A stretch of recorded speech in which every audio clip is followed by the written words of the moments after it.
baba Sheikh Adam ọjọ́ eri wọn tí wọ́n lò láyé 75 ni lẹ́nu lọ́lọ́ yìí àwọn awuyewuye kọ̀ọ̀kan lọ lórí net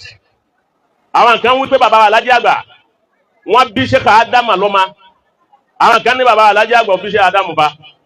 wọ́n ní ẹ̀gbọ́n àtàbúrò ni wọ́n ọwá ń di àròyé àwọ̀ wa dá sí wọn ẹni tó jẹ́ dá sí ni wípé irú ọ̀rọ̀ ni aláìmọ̀kan ní máa sọ wẹ̀ onímọ̀ kan abẹ́ni ọlọ́làjú kan abẹ́ni ó ti jáde sáyé òní sọrú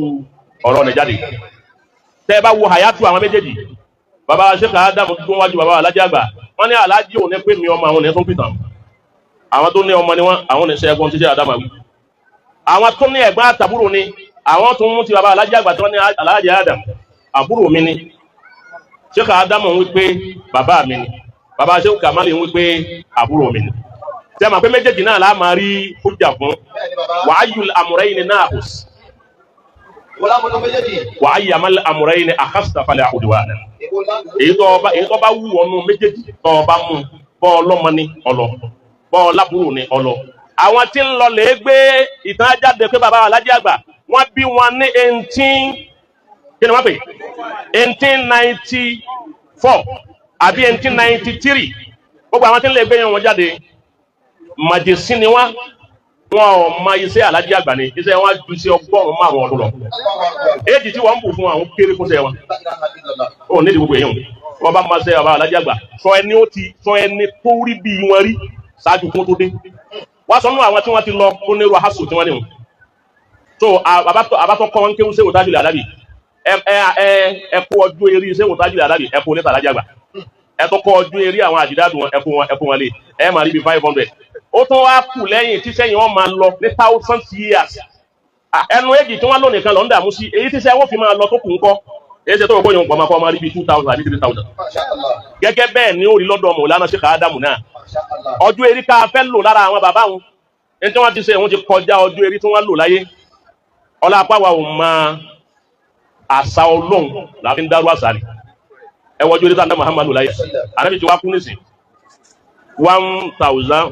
1448 la òun la Ànábì tí wá kú ẹ wá wo iye ọjọ́ eré tàǹdàbì ti tún lò lẹ́yìn ìgbà tó lọ rẹ̀ èyí ń ní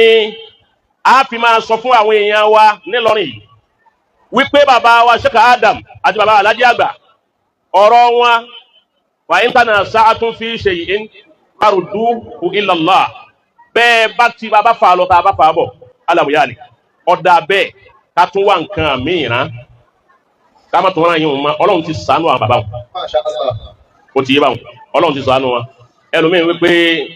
àwọn ọmọ àjọrọ̀ Sheikh Adam lọ ẹnìkan sọ lórí méjì àjọ kan ó láwọn Jaqmal ni ó ní kọ́dà bẹ́ẹ̀ gbé máìkì fún ọba yẹ pé ṣẹ́jú kan ní olú ọ̀rọ̀ Sheikh Adam ni ó sọ mú ní bẹ́ẹ̀ ni ọba yẹ kí bàbá rẹ̀ náà bá tóbi ní ìdàpọ̀ bá rẹ̀ àmọ́ bá rẹ̀ ò tóbi òun lọ́pàá tó fi jẹ́ pé n tó tóbi náà ni kó wa máa dì má Sheikh Adam tóbi púpọ̀ àwa tóbi lára tí tóbi wọn ni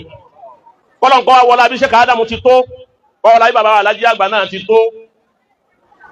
gbogbo ń ti ń jẹ́ ọmọ markas àti ń ti ń jẹ́ ọmọ àdàbíyà gbogbo tí ó mú wa dáná tí ó mú iṣẹ́ àwọn bàbá wọn dáná tí obìnrin yẹn sì sì mọ́ ọlọ́mọdé ọba wa èyí tó ti tọwọ́ wa àti sùmùrà ẹ̀sìn àwọn sùmùrà àti sùmùrà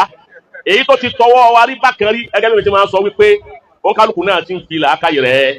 àti ń ṣẹ́ làákàyè yẹn wípé àwọn abúlé ti ṣe mistake níbo la ti wọlé níbo la ti ṣe dáadáa ó ti yé báwọn á ti yí padà àmì èyí tó dáa ni pé ká má jẹ́ kí wàhálà àti fìtínà ọmọ ọ̀gbùnmá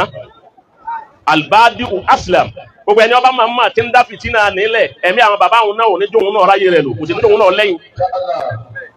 ẹjẹ́ kú ń bẹ̀ nìkan bọ́ síbò míì àwọn nǹkan míì tó pọ̀ tá a bẹ́ rán àwọn ọ̀tá wa pọ̀ lókèrè dáadáa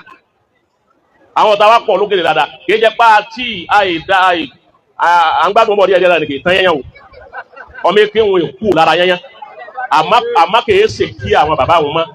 àti rídi ntọ́ yẹ ká rídi àti ti máa ru pírọ́blẹ́mù tá a padà ní lára rú ẹ̀ àti etí lọ́rin ọ̀ padà ní lára ẹ̀.